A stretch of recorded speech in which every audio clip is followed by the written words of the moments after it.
Hello student, have you know the exception handling? No? My name is Preeti Uttarwar and in this video we are going to see the exception handling, what is meant by exception, how to handle these exceptions, type of error, type of exceptions. So let's get started. First we will see what is meant by exception. Okay, so exception is the abnormal condition that occurs during the executions of any program. So when the exceptions occur, the abnormal flow of the program is disrupted and the program terminates abnormally. An exception can occur for many different reasons. So there are various reasons due to that the exceptions occur in our program. First, the user has entered invalid data. Okay, so suppose program asks particular type of data and user enter a different type of data. That time you can get exception. A file that needs to be opened cannot be found. This is also another type of exception. A network connection has been lost in the middle of the communication. That type you get the exception.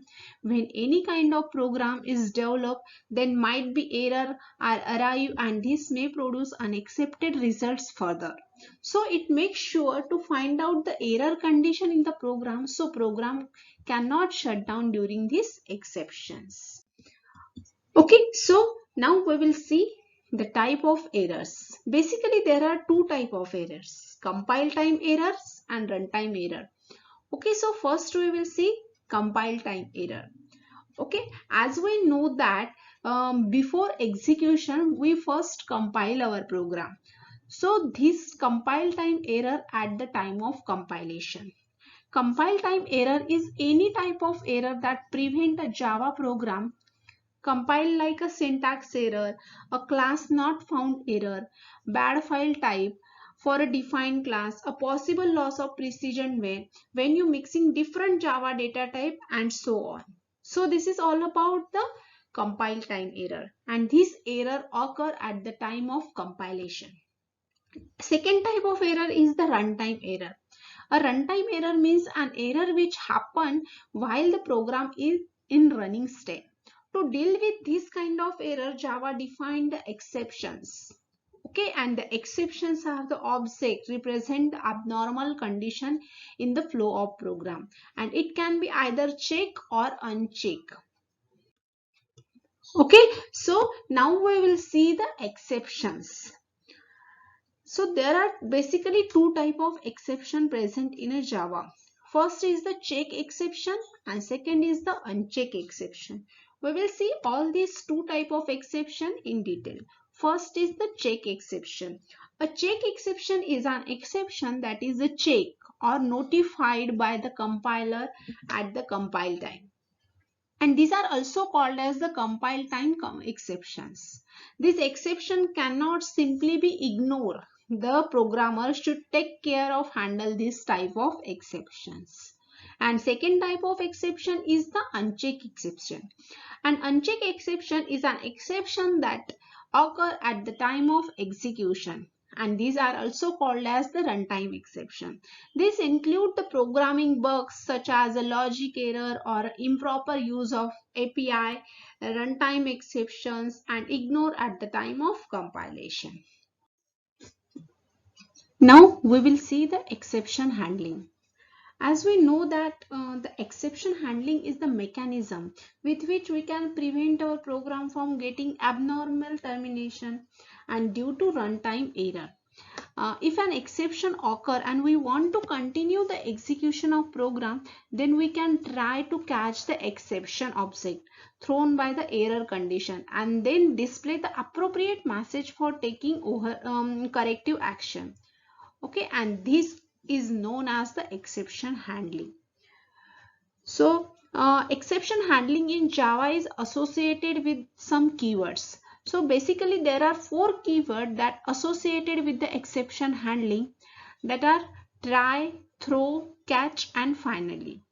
Okay, so now we will see the working of these four keywords. First we will see try keyword. The part of the program that can result into the runtime error is enclosed in the try block, and code that could generate the error or that produce some error put in the try block. The statements are executed unless an exception occurs. And if the exception is thrown, Java breaks out of the try block and searches for a matching catch statement. If the exception does not occur, Java executes all the statement present within a try block.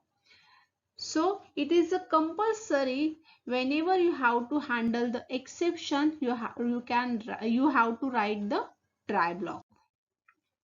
Next keyword is the catch.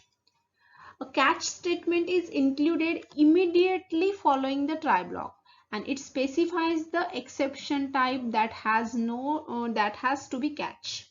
There are some rules that are associated with the catch keyword.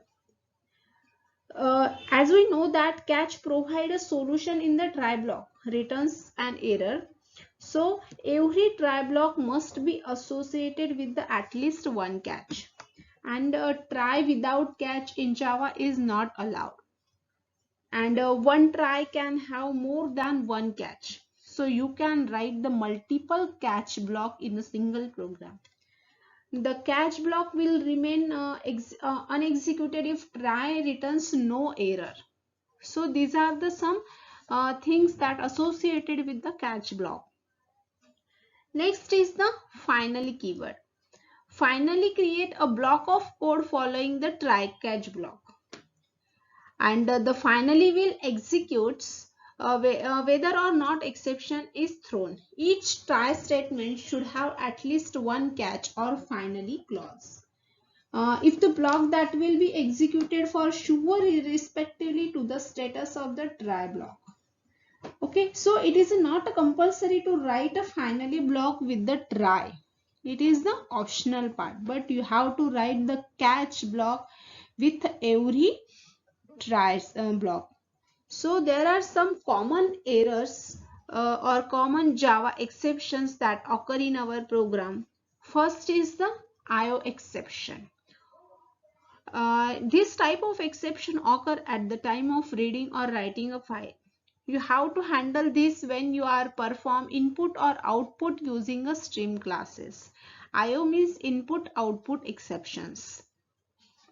Second type of exception is the file not found exception.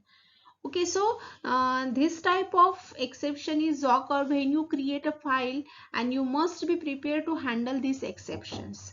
Just because you create a file, that does not mean that the file is exist.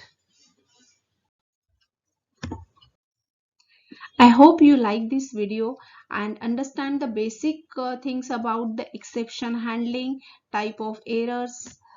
In next video, we will see how to exactly implement this exception handling in our program, and role of all these keywords in our program when we handle the exceptions.